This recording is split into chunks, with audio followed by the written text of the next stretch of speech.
Welcome once again to Speakeasy. I am still Paul F. Tompkins, and I'm very excited because my guest today is the hilarious Andy Richter. Yes. Andy Richter, what has happened? Better known as Spilly McSpillerton. We're having Bloody Marys. Cheers. Cheers, chin chin. Yeah. Ooh, it's it is the generous daytime. pour. It is the daytime.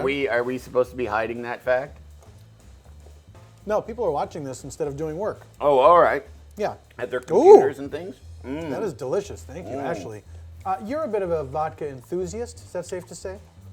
You can say whatever you want. Well, now that I got a it. drink in my hand. Yes, I am. Right above in my dorm room, I have pennants that say vodka. I go to all the rallies. On Conan, the news show, which I still think of as the news show, Right. Because there's been so As many do I. permutations. Sure.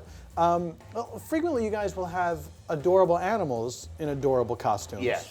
And here's what I heard: that you are always the first person to take that costume Yes. off of that animal. Yes. Now, why is that? Who wants to see an uncomfortable puppy? You know, there's the bit that we're doing, and my commitment to the bit, if there's not an uncomfortable puppy, is pretty rock solid. I'm going to stay with the bit. That's my job. Yes. But if there's a bit, and then there's a puppy with a fucking wig strapped to its head, trying to get it off, like, all right, you get it. There's a bit. I'm not going to stand here and wait till the commercial to and have this puppy suffer. I feel like this puppy's suffering trumps this dumb fucking idea that we're doing. Are we being a bit liberal with the term suffering?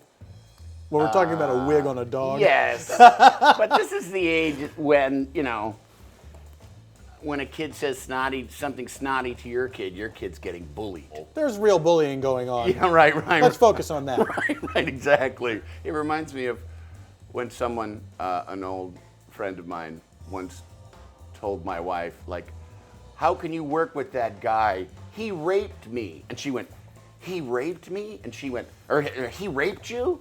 And she went, well, he might as well have. No. Like, No. You can't do that. No, very different. That is against the rules. Yeah, like yeah, what? yeah. You mean he said mean stuff to you? Yes, that's what he did. Yes. I didn't expect to get to rape this early. Oh. But here we are. Let's take another Thank you, thing. Ashley. Have you done stand-up? Not really. The thing is, I never have been that crazy about getting up on stage by myself. Never? Was there ever a moment where you felt like this is pretty comfortable? This is not bad to just... Honestly, it wasn't. I get enjoyment out of this, and I'd get even more if there were no cameras here. Like you and me sitting here talking over drinks, being funny together. That's what I like best. Yeah. And and it's why I am. It's why I'm sort of a halfway failure. And I knew you'd react exactly that way. Knowing you as I do, it did not feel like, oh, I'm going to go crawling back to that thing. Right. And the show didn't feel like, No. oh, we're going to make him come crawling back. No. It was definitely like everybody at the same time was like, yeah, let's do this again. Yeah. And it's a good thing. Right. Have you made your peace with the idea of... Very much so, very much so. I mean, I knew there would be shitty people that would say shitty things about, because people... Which they're going to do no matter what. Yes, because there's awful, awful people out there. You're one of them. Ooh, he got you. I had 3 different sitcoms, 2 of which I helped produce, 1 I was an actor in. But at any rate, I was the star of 3 different network television shows. And because they weren't friends, there are people who say shitty things, about me. Talk about like legitimate success eluded him. I didn't. Look at me. I didn't starve. Yeah. I was always able to. It's like the idea of show business. What you find after you've been doing it for a while, success is being able to make a living. Absolutely. And the idea of legitimate success meaning global superstar. Right. It's fuck you money. Yeah. It's just like, oh, that guy didn't. But God, there's plenty of people with fuck you money who don't do another thing again. Absolutely. And that's its own kind of weird, nothingness. Yeah. I wasn't at all worried about it. I was really glad to get out of the process of trying to develop a television show for myself. There's so much bullshit, and there's so much humiliating, infuriating dumbness that gets thrown at you that you forget about that you're lucky to be involved in the process. Yeah. You forget that that just being involved in this process is a wonderful gift. Yeah. That when you started doing this stuff, you could never have imagined that you'd be getting to try and fail again. When Conan, whom I love, comes to me and says, "Would you please come work with me again?" And then I think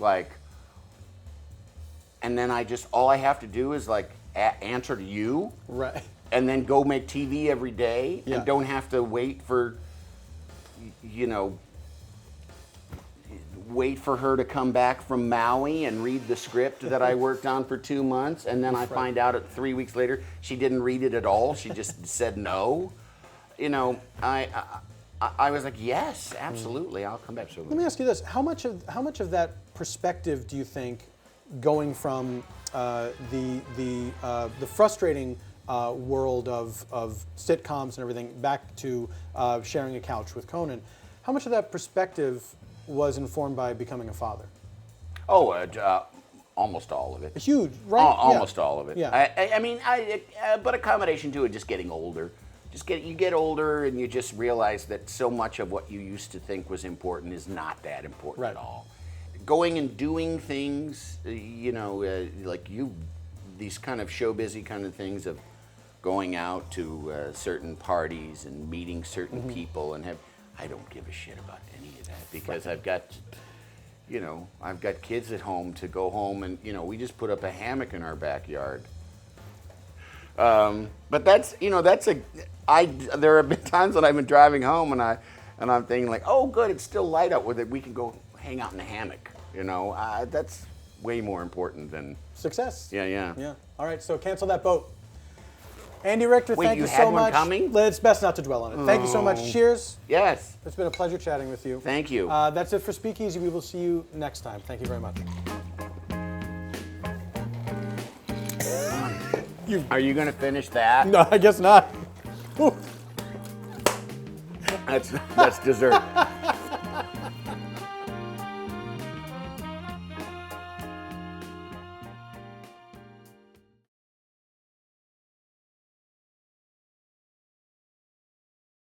Be sure to subscribe and tune in next week for Sam Trammell from HBO's True Blood, who's only done a little bit more nudity than I have. I'm nude right now.